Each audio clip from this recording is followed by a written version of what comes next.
Richard, a new year, but the same question regarding Anglo American. Who will replace Cynthia Carroll? You think you know who it's going to be. Who is it and why? I reckon it's Mark Cutifani, who's the current CEO of Anglo Ashanti, and I reckon he would be the prime choice and a good choice because he is adept at execution of disposals and acquisitions, something Anglo needs to look at. He's an absolute charmer when it comes to schmoozing governments, and that is particularly important in Anglo's case with its South African heritage.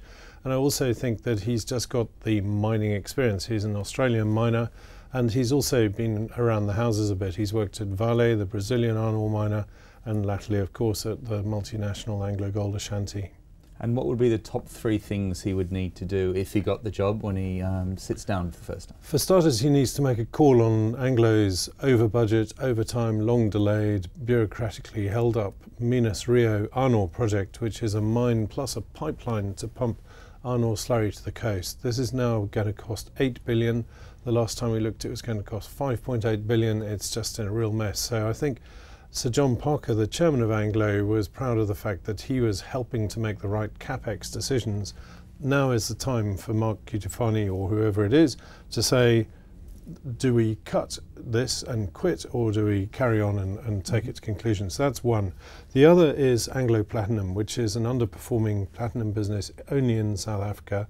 It's hopelessly overemploying people, and it's just got costs running away, and its mines are virtually mined out in the Rustenburg complex.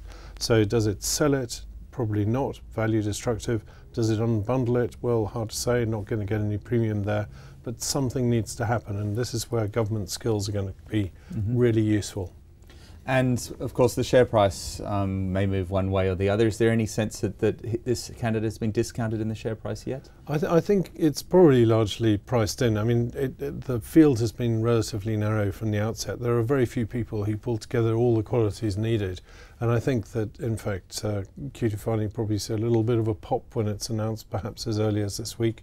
And any chance that the political elite in South Africa may pull a fast one and put a sort of a black candidate in, for example?